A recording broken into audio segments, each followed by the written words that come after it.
नमस्कार दोस्तों, हमारे YouTube channel nursing career club में आपका स्वागत है। तो आज के इस वीडियो में हम बात करेंगे होम हेल्थ एड की, जिसमें हमारा आज का टॉपिक रहेगा various method of patient comfort and safety.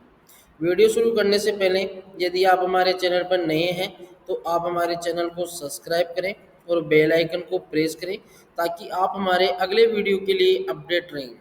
तो चलो शुरू करते हैं हमारा आज का video. Various method of patient comfort and safety.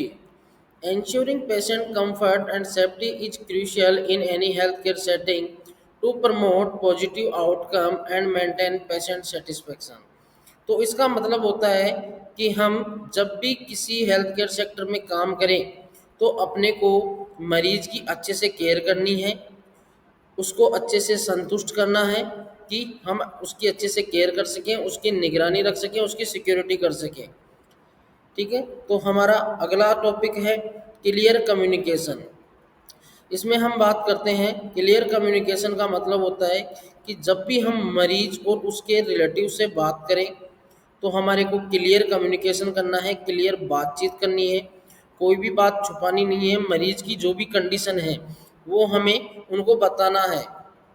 ठीक है, हम नेक्स्ट बात करेंगे प्राइवेसी एंड डिग्निटी की। प्राइवेसी एंड डिग्निटी का अर्थ होता है कि हमें मरीज की प्राइवेसी और उसकी मर्यादा को बनाए रखनी है, उसको तोड़ना नहीं है। यदि मरीज की कोई बीमारी है, ठीक है, तो उसको हमें किसी दूसरे को नहीं बताना है, उसकी मर्यादा को हमारे को बनाए रखना है। नेक्स्ट हम बात करेंगे पेन मैनेजमेंट की। पेन मैनेजमेंट का मतलब होता है कि हमें यदि मरीज को कहीं भी बॉडी पर पेन हो रहा है और मरीज ने हमसे कहा कि हम मेरे पेन हो रहा है, तो हमें क्या करना है, पहले पेशेंट के पास में जाना है, उनसे बातचीत करनी है और उसके फेशियल एक्सप्रेशन से पता लगाना है कि इसको कितना पेन हो रहा है। फिर हम उसको साइकोलॉजिकल सपोर्ट देंगे, इमोशनल सपोर्ट देंगे।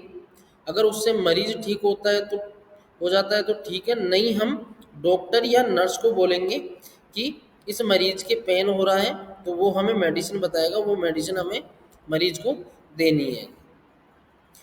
अब हम नेक्स्ट बात करेंगे एनवायरमेंटल कंफर्ट की। एनवायरमेंटल कंफर्ट का मतलब होता है कि हमें मरीज को ऐसा एनवायरनमेंट, ऐसा वातावरण प्रोवाइड करवाना है जिससे मरीज को कंफर्ट फील हो, वो अच्छा महसूस करे।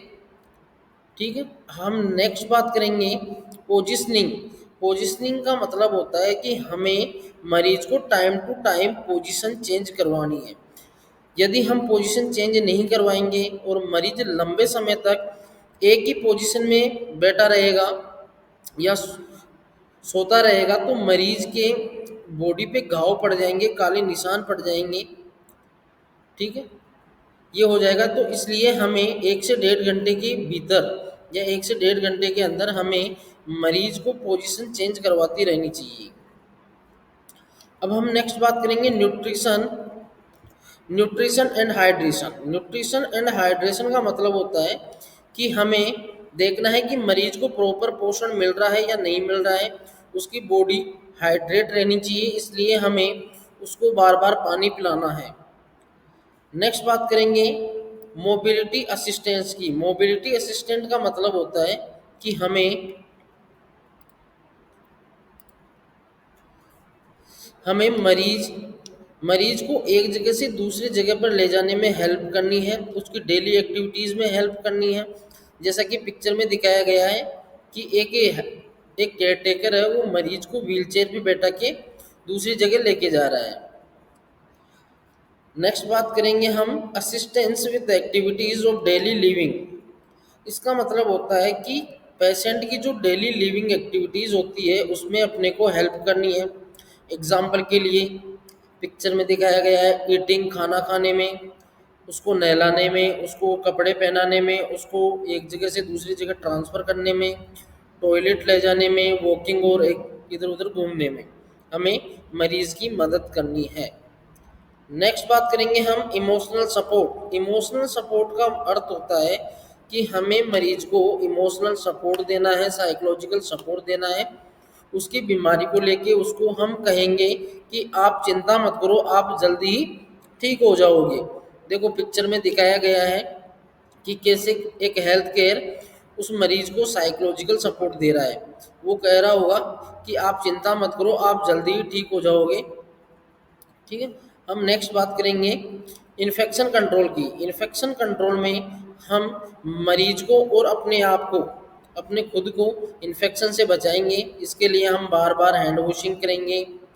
ठीक है। मास्क पहनेंगे, सोशल डिस्टेंस मेंटेन करेंगे, अपने आसपास अपने सराउंडिंग एरिया की अच्छे से साफ सफाई रखेंगे। इससे क्या होगा, इन्फेक्शन कंट्रोल होगा। नेक्स्ट बात करेंगे मेडिकेशन सेफ्टी। मेडिकेशन सेफ्टी का मतलब होता है कि मरीज की जितनी भी मेडिसिन्स हैं उनको अपने को अच्छे से रखना है। अगर कोई दवाई एक्सपायर हो गई है तो उसको फेंक देना है, यदि कोई खुली हुई है तो उसको अच्छे से रखना है अपने को। अब हम नेक्स्ट बात करेंगे फॉल प्रिवेंशन। फॉल प्रिवेंशन का मतलब होता है कि गिरने से बचना।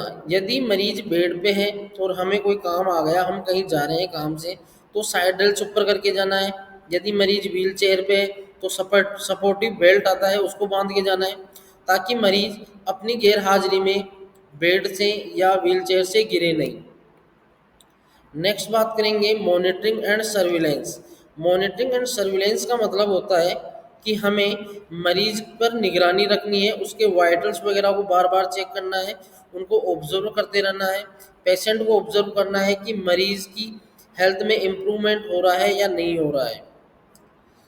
नेक्स्ट बात करेंगे इमरजेंसी प्रिपेयर्डनेस। इमरजेंसी प्रिपेयर्डनेस का मतलब होता है कि कोई भी आपातकालीन स्थिति होने से पहले हम जो भी प्रिपेयर्डनेस करते हैं, जो भी तैयारी करते हैं, वो होती है इमरजेंसी प्रिपेयर्डनेस।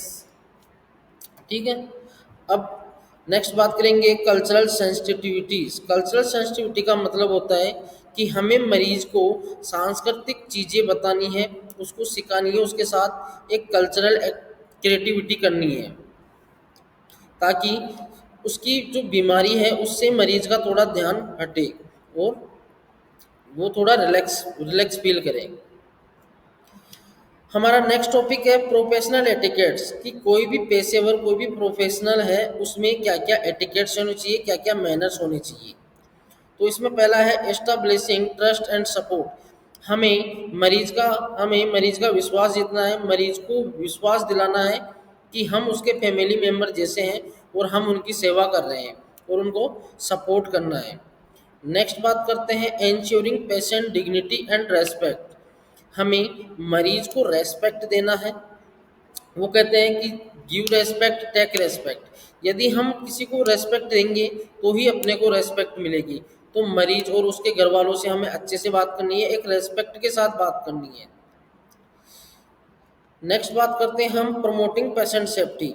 इसका मतलब होता है कि हम पेशेंट की जो सेफ्टी है उसको लेकर अच्छे से ध्यान रखेंगे, मरीज की सेफ्टी करेंगे, मरीज को हर तरह से ध्यान रखेंगे हम, ताकि मरीज को कोई रिस्क नहीं हो, कोई नुकसान नहीं हो और वो जल्दी से ठीक हो जाए। नेक्स्ट बात करेंगे enhancing quality of care. Enhancing quality of care का मतलब होता है कि जो उसकी क्वालिटी ऑफ केयर है उसको और बेटर करेंगे, अपन उसको इम्प्रूव करेंगे, उसको अच्छी से अच्छी केयर प्रोवाइड करवाएंगे हम। नेक्स्ट आता है इम्प्रूविंग पेशेंट सेटिस्फेक्शन। जो मरीज का जो सेटिस्फेक्शन है हमारे प्रति, उसको हम इम्प्रूव करेंगे। वो कैसे होगा, जब हम उसको अच्छे से उससे बातचीत करेंगे, एक फैमिली मेम्बर की तरह उसके साथ व्यवहार करेंगे, अच्छे से उसकी केयर करेंगे, तो उसको हमारे ऊपर विश्वास हो जाएगा कि ये हमारे फैमिली मेम्बर की तरह ही हमारी सेवा कर रहा है। नेक्स्ट बात करेंगे हम प्रिजर्विंग प्रोफेशनल रेपुटेशन। इसका मतलब होता है कि हमारी जो प्रोफेशनल रेपुटेशन है, हमारी जो इज्जत है, उसको हमारे को बचा के रखना है। हमें कोई ऐसी एक्टिविटीज़ नहीं करनी है जिससे हमारी रेपुटेशन डाउन हो। ठीक है। हमें मरीज के साथ अच्छी बातचीत करनी है। ठीक है। उसको एक फैमिली मेम्बर की तरह ट्रीट करना है, अच्छे से उससे बातचीत करेंगे, उसकी केयर करेंगे, तो हमारी रेपुटेशन बनी रहेगी। नेक्स्ट बात करेंगे reducing legal and ethical risk. इसका अर्थ होता है कि हम मरीज के साथ कोई ऐसी एक्टिविटीज़ नहीं करेंगे, ऐसा कोई रिस्क नहीं लेंगे जिससे मरीज को नुकसान हो, उसकी हेल्थ के साथ हम कोई खिलवाड़ नहीं करेंगे। नेक्स्ट है फैसिलिटेटिंग इफेक्टिव कम्युनिकेशन।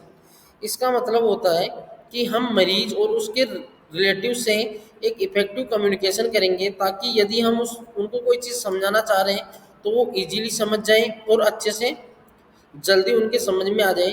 और कम्युनिकेशन की प्रोसेस क्या होती है कि सेंडर जो मैसेज भेजता है उसको सेंडर बोलते हैं, जिसको मैसेज रिसीव होता है उसको रिसीवर बोलते हैं।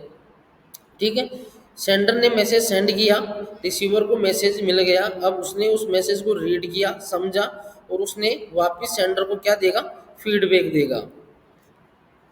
तो दोस्तों ये था हमारा आज का वीडियो, कैसा लगा हमें तो दोस्तों ये था हमारा आज का वीडियो, कैसा लगा आपको हमारा आज का वीडियो कमेंट सेक्शन में ज़रूर बताएं। यदि इस वीडियो से रिलेटेड आपको कोई भी स्टडी मटेरियल चाहिए तो आप हमारी वेबसाइट www.nursingcareerclub.com पर विजिट कर सकते हैं। हम मिलेंगे अगले वीडियो में, तब तक के लिए गुड बाय।